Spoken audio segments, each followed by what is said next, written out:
नमस्कार। मेरे सामने 30 वर्षीय युवक हैं जिनकी हस्तरेखाओं को मैं यहाँ पढ़ने जा रहा हूँ। किस किस प्रकार की गतिविधियाँ आपके हाथों के अंदर रेखाओं की हैं, पर्वतों पर चिन्हों के प्रभाव हैं, उंगलियों पर रेखाओं के प्रभाव हैं, इस सब को मैं यहाँ बताने जा रहा हूँ। सबसे पहले बात कर लेता हूँ आपकी सबसे छोटी उंगली के बारे में। सबसे छोटी उंगली बुध की उंगली पहुंची नहीं है सूर्य की उंगली के प्रथम पर्व तक। हमारे विज्ञान में कहते हैं कि जब इस प्रकार की उंगली के बीच का गैप इतना बड़ा हो तो आपके जीवन के अंदर ये तो तीन चीज़ें, इनके अंदर कहीं ना कहीं आपको प्रभाव का काफ़ी सामना करना पड़ेगा, समस्याओं का काफ़ी सामना करना पड़ेगा। नंबर एक, आपके जीवन में यदि आपने कैरियर तय नहीं हुआ है या आपको पीछे से कैरियर नहीं मिला है तो आपको कैरियर तय करने में परेशानी का सामना। नंबर दो, आपको वैवाहिक जीवन में समस्याओं का सामना। और नंबर 30, अपने धन को सही तरीके से संग्रह न करने की स्थिति। तो इन बातों का आपको विशेष रूप से ध्यान रखना है।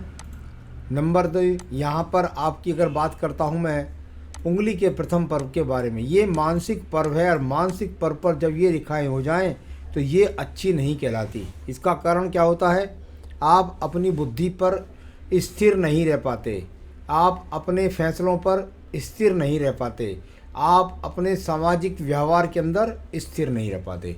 ये तीन चिन्ह यहाँ पर हैं और तीनों पर प्रभाव डालेंगी ये रेखाएं। अगर सेकंड पर्व की बात करता हूँ, इसमें ज़्यादा राहु रेखाओं का प्रभाव तो नहीं है, लेकिन फिर भी बात को बढ़ चढ़ करके बोलना ऐसे लोगों की आदत के अंदर शामिल है। तीसरा पर्व यहाँ धन का पर्व है। जैसा कि मैंने उंगली की लंबाई के अनुसार बताया वैसा ही मैं यहाँ पर बताता हूँ। तो कुल मिलाकर के आपके जो धन संग्रह करने की स्थिति है वो पारिवारिक ज़्यादा हो सकती है, लेकिन स्वयं की हिसाब से अभी आप अपने आप को स्थायित्व रूप में नहीं ला पाए हैं धन की स्थिति के रूप में। यहाँ बात करता हूँ मैं आपकी उंगली के बारे में, और वह है आपकी सूर्य की उंगली। सूर्य की उंगली पर काफ़ी बुरे चिन्हों का प्रभाव होना, पिता पुत्र के बीच में समस्याओं का या एक समान सामंजस्य ना बैठना, साथ ही साथ बात बात पर क्रोध आना। तीसरी बात है आंखों का नंबर बढ़ जाना। और चौथा है आपके अंदर सूर्य से संबंधित यानी गर्मी के रोगों का होना। आइए बात करते हैं इसके बाद आपके सेकंड पर्व के बारे में। राज्य सरकार से संबंधित कार्यों में असफलता को दिखाने वाले काफ़ी चिन्ह यहाँ पर हैं। तो इस प्रकार के बाकी आप झगड़े झंझटों से दूर रहेंगे कोर्ट कचहरी से, लेकिन यहाँ पर राज्य सरकार से किसी प्रकार के सहयोग के चिन्ह भी नहीं है। तीसरा पर्व आपका कहलाता है आपके जीवन के अंतर्गत यश मान सम्मान को आप कितना संवार पा रहे हैं। वर्तमान में आपका कोई अपना स्वयं का बनाया हुआ मान सम्मान नहीं है। अब बात करता हूं मैं शनि की उंगली के प्रथम पर्व के बारे में। शनि की उंगली का प्रथम पर्व, और यदि वहां पर देखें तो वहां पर भी कुछ जो है रेखाएं वो हल्की फुल्की पीड़ित रूप से है। बस इसको मैं कोई बड़े रोग की तो नहीं कह सकता, लेकिन इतना जरूर कह सकता हूं कि थोड़ा सा स्वास्थ्य का ध्यान रखिए, क्योंकि शरीर के अंदर कोई ना कोई रोग अवश्य चल रहा है। कोई बड़ा रूप के संग की बात नहीं है। सेकंड पर्वत पर यदि मैं देखता हूँ तो कोई विशेष रूप से यहाँ पर बड़े कर्ज की रेखाएं भी दिखलाई नहीं पड़ती। तो सामान्य रूप से खर्च की रेखाएं ज़्यादा दिखाई पड़ती हैं, कर्ज की रेखाएं कम दिखाई पड़ती हैं। तीसरा पर्व आपका परिवार को अपने स्वयं के बल पर सही तरीके से संचालन करना, वह यहाँ पर नहीं दिखाई देता। यानी यदि आपका विवाह हो गया हो तो उसको सही तरीके से संचालित करना आपके बूते की बात नहीं। मैं बात करता हूँ आपके बृहस्पति के प्रथम पर्व के बारे में। यहाँ पर आड़ी रेखाओं का लगना, शुगर है, कोलेस्ट्रॉल है, लीवर के रोग है, किडनी के रोग हैं, कुछ ना कुछ रोग यहाँ पर शरीर के अंदर लगा हुआ है। तो विशेष रूप से स्वास्थ्य का ध्यान रखिएगा। यहाँ दूसरी बार तीसरी बार ऐसी चीज़ निकल करके आई है। सेकंड पर्वत पर रेखाओं का होना सबसे बुरा कहलाता है। यहाँ पर भी काफ़ी रेखाएं खराब हैं। उधर शनि पर्व का प्रथम पर्व भी खराब था। कुल मिलाकर के पत्नी के साथ सहयोगात्मक तरीके से आप उनके साथ संबंध बना कर के रखें, वरना आपके वैवाहिक जीवन में काफ़ी परेशानी दिखलाने वाला यह पर्व है। उंगली बहुत टर्न हो गई है, इस बात को ध्यान रखना है। बृहस्पति का तीसरा पर्व, यहाँ पर यदि मैं देखता हूँ तो बीच में गैप जो पड़ जाता है वो भी ज़रा थोड़ा सा संतान का देरी से होना, सही धन को सही रूप से खर्च ना करना, इस तरह की स्थिति को दिखलाता है। आइए बात करते हैं आपके अंगूठे के प्रथम पर्व के बारे में। अंगूठे का प्रथम पर्व और बहुत सारी माइनस रेखाओं का लगना, यानी संसाधनों में आकर्षण का रहना, चरित्र के प्रति सावधानी रखना, साथ ही साथ बिना संसाधनों के ना रह पाना, ऐसे बहुत सारे चिन्ह हैं जिन पर आपको आवश्यकता अनुसार नियंत्रण करके चलना होगा। दूसरा पर्व यहाँ पर जाना जाता है आपके जीवन के अंतर्गत। कुल मिलाकर के जो है आप अपनी भाषा शैली से कितना समाज को प्रभावित करते हैं, सामान्य रूप से ठीक है। संतान रेखा भी यहाँ 2 चमक रही हैं। आइए बात करते हैं इसके बाद में आपके पर्व की, और वह है आपका बुध का पर्व। जब मैं बुध के पर्व की बात करता हूँ तो देखिए यहाँ पे आपको तिरछी, बाकी, एड़ी टेढ़ी ऐसी रेखा मिलेंगी, लेकिन एक बहुत बड़ा दीप आपको जो दिखाई देगा वो नीचे हृदय रेखा पर पड़ा हुआ है। अगर उसको देखो तो एक तरह से आपको ये हृदय रेखा पर पड़ा हुआ दीप नज़र आएगा। यानी अगर इसको देखें तो ये कई तरह से प्रभाव कर रहा है। एक प्रभाव कर रहा है बुध पर, दूसरा प्रभाव कर रहा है यहाँ सूर्य पर्व पर, और तीसरा प्रभाव कर रहा है यहाँ पर अगर देखूं तो शनि पर्व तक पहुँचना। तो मैं इसको बुध पर इसलिए बोल रहा हूँ कि बुध पर्वत पर भी जब इसने इतना आड़ा हो जाता है, कभी कभी तो इस शनि पर्व तक ऐसी रेखा पहुँचती है तो विवाह मैंने देखा है पत्नी भी उम्र में बड़ी हो सकती है। लेकिन कुल मिलाकर ये यहाँ पर ध्यान रखना होगा, आपको अपने खर्च पर अंकुश लगाना होगा, क्योंकि वर्तमान की स्थिति में आमदनी से ज़्यादा खर्च करने की दिखाई देती है स्थितियाँ। तो ये स्थिति यहाँ पर है। अगर बात करता हूँ आपके सूर्य पर्व की, जहाँ पर सूर्य से सहयोगात्मक रेखाएं हैं, सम्मान मिलेगा, परिवार से सम्मान मिलेगा, पिता से काम मिलेगा, रोजगार मिलेगा, पिता का सहयोग मिलेगा, तो वहीं पर ये आड़ी रेखाएं ऊपर तक खिंची हुई हैं। यानी कुल मिलाकर आपके जीवन के अंदर अपने सम्मान को बचा करके रखें, कोई भी उल्टा टेढ़ा काम ना करें। यहाँ पर बात करता हूँ आपके पर्व की, और वह पर्व है आपका शनि का पर्व। शनि के पर्व पर आपको आड़ी रेखाओं के साथ नक्षत्र जैसी स्थितियाँ दिखाई देंगी। कुल मिलाकर ये अपने आप में अच्छा नहीं। वही बात जो मैं लगातार कहता रहा हूँ, वही मैं यहाँ कह रहा हूँ कि अभी आपके अपने भाग्य से नहीं, अभी आप अपने परिवार के भाग्य से अपने आप को बना रहे हैं। कुल मिलाकर अपने भाग्य के लिए थोड़ा सा स्वयं पर नियंत्रण करना होगा। आइए बात करते हैं आपके बृहस्पति के पर्व के बारे में। बृहस्पति का पर्व, और यदि इस पर गतिमान रेखाओं की बात करता हूँ तो इसमें मल्टी टैलेंटेड रेखाएं तो मिलती हैं जो शनि पर्व को देखती हैं। वही व्यक्ति के अंदर ऐसा हुनर है कि व्यक्ति धन कमा सकता है, उसके पास ऐसी योजनाएं हैं कि जिनसे धन कमा सकता है। तो यहाँ बृहस्पति अगर आपको मकान बनवाता दिलाता है, कुल मिलाकर संतान दिलवाता है, पत्नी दिलवाता है, मल्टी टैलेंटेड रेखाएं दिखाता है, तो ये सब तो इस बात की तरह का पॉजिटिव चिन्ह हुआ। यानी आपके जीवन के अंदर संसाधन तो कहीं ना कहीं से लगातार बने हुए हैं। इसके बाद बात करता हूँ मैं आपकी हृदय रेखा के बारे में। अभी तो आपको हृदय रेखा ऐसे दिखाई देगी कि शुरू से लेकर आखिर तक कहीं दीप है, कहीं एक्स है, कहीं पर कटी फिटी है, कहीं पर डबलिंग करती है, तो बहुत ज़्यादा दूषित दिखाई देती है। अब इस दूषित रेखा के क्या क्या प्रभाव हैं, स्वास्थ्य का ध्यान रखें, पति पत्नी के बीच में जो वैचारिक मतभेद हैं उनका ध्यान रखें, आपसी तालमेल सही तरीके से रखें, घर वालों से भाषा शैली में कड़वापन्ना अपनाएं। तो ये इस तरह की बहुत सारी चीज़ें हैं। तो स्वास्थ्य का ध्यान रखें, पत्नी से मेल मिलाप का ध्यान रखें। आइए बात करता हूँ आपके मंगल पर्व के बारे में। मंगल पर्व से अगर कर्म रेखाओं का बहुत ज़्यादा प्रभाव है तो उन कर्म रेखाओं पर अस्थिरता की काफ़ी रेखाएं हैं। यानी अपने काम के प्रति पूरी तरीके से स्थिरता की अगर बात करता हूँ तो वो यहाँ पर नहीं है। काम करते हैं आप, इसमें कोई शक नहीं है, लेकिन उसमें अभी आप पूरी तरीके से अपने आप को स्थिर नहीं रख पा रहे हैं। ये इस प्रकार का मंगल उलझ करके रेखाओं में रह गया है। अब बात करता हूँ मैं आपकी यहाँ पर रेखा की, और वह है आपकी बुद्धि रेखा। बुद्धि रेखा को देखूंगा तो लगभग जाकर ये 31-32वें वर्ष के बाद स्वतंत्र चलने का प्रयास करती है, फिर इसमें दीप पड़ जाता है, फिर ये दूर स्थान पर जाकर संबंध बना देती है।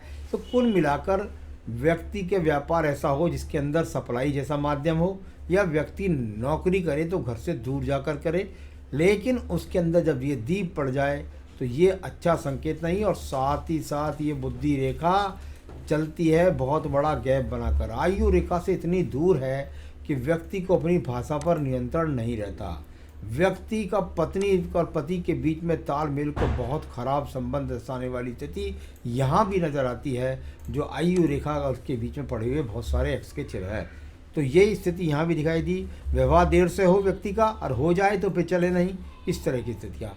सेकंड पर्वत पर भी आपको ध्यान रखना होगा, किसी से लड़ना झगड़ना नहीं है, किसी प्रकार का फालतू बोलना नहीं है, वरना यहाँ किसी प्रकार का कोर्ट कचहरी का सामना भी हो सकता है।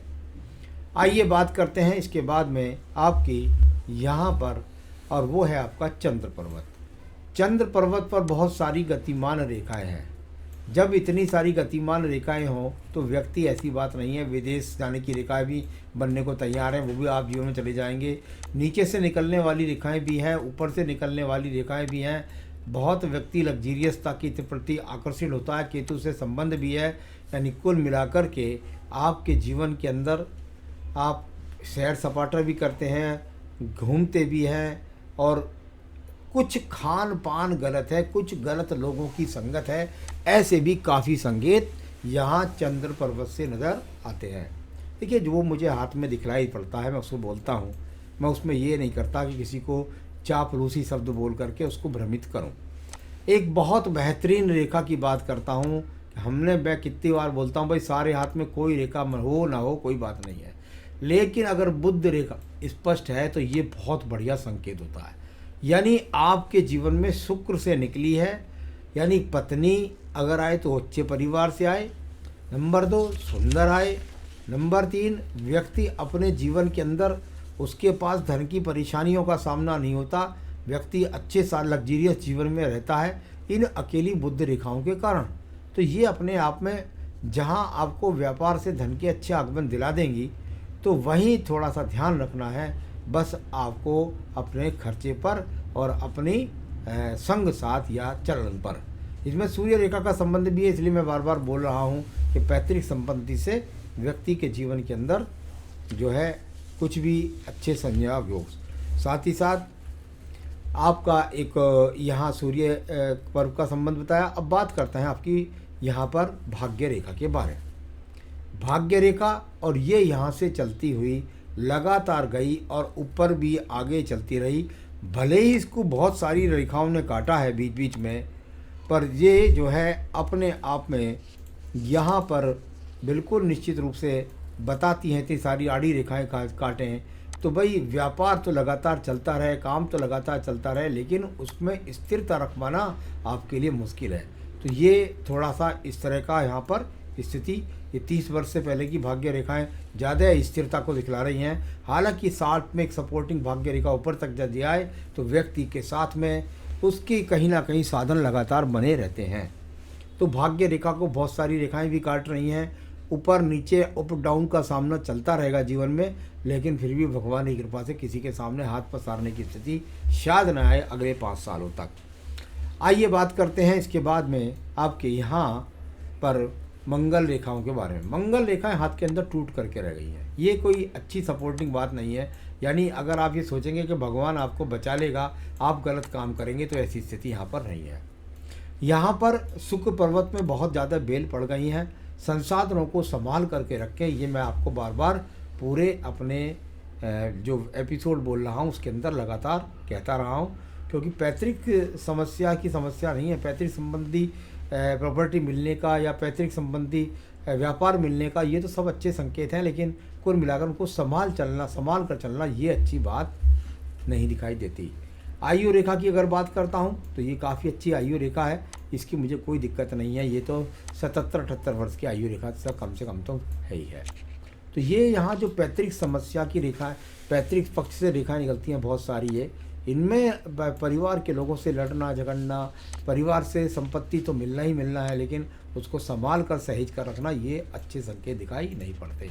तो यहाँ काफ़ी कुछ, बहुत कुछ आपके हाथ के अंदर भरा पड़ा है, जिसको मैंने बहुत हिसाब से बोलने का प्रयास किया है। तो सबसे पहले मैं आपको बता दूं कि जो मुझे सबसे बड़ी दिक्कत दिखाई दी, शुक्र खराब, शुक्र पर्वत खराब, साथ ही साथ आयु रेखा और बुद्धि रेखा के बीच का बड़ा गैप। तो ये बहुत सारे ऐसे पहलू हैं जो आपके वैवाहिक जीवन में बड़ी समस्या खड़ी करने के संकेत हैं। ऐसे व्यक्ति का विवाह देर से होना और देर से होने के बाद फिर चलना, ये बहुत डिफ़िकल्ट स्थिति है। इसलिए जो पूजा पाठ उपाय मैं बताऊं, कृपया करके कर लीजिएगा और अपने आप पर नियंत्रण रखिए, घर वालों की बात रखिए। ज़्यादा लग्जीरियसता, ज़्यादा चरित्र में कोई परेशानी ना आए, इसका ध्यान आपको विशेष रखना है।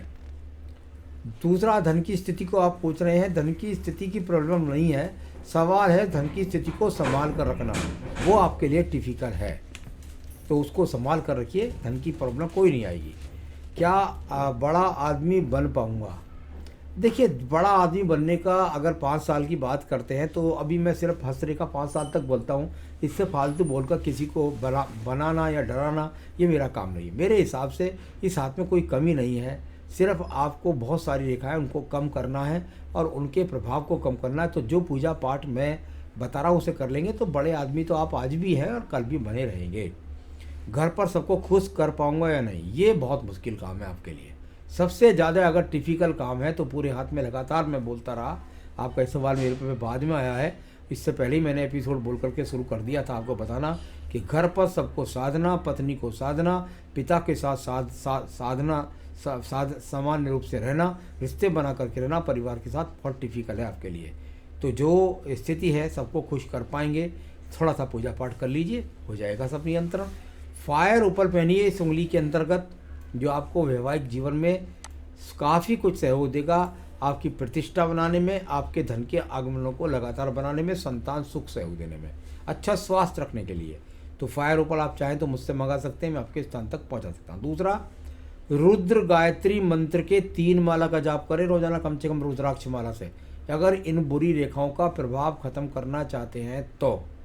क्योंकि अच्छी रेखाएं तो बहुत हैं, लेकिन बुरी रेखाएं वो बीच बीच में परेशान करना करें। उसके प्रभाव को खत्म करने के लिए रुद्र गायत्री मंत्र की 3 माला का जाप रुद्राक्ष माला से प्रतिदिन करें। साथ में हनुमान अष्टक पढ़ें, बजरंग बाण पढ़ें, हनुमान चालीसा पढ़ें। ऐसे काम भी साथ में ज़रूर करें, ये पूजा भी। तो फिर देखिए आपके जीवन में समस्याएं खत्म होगी और आप तरक्की के रथ पर बैठ जाएंगे। नमस्कार।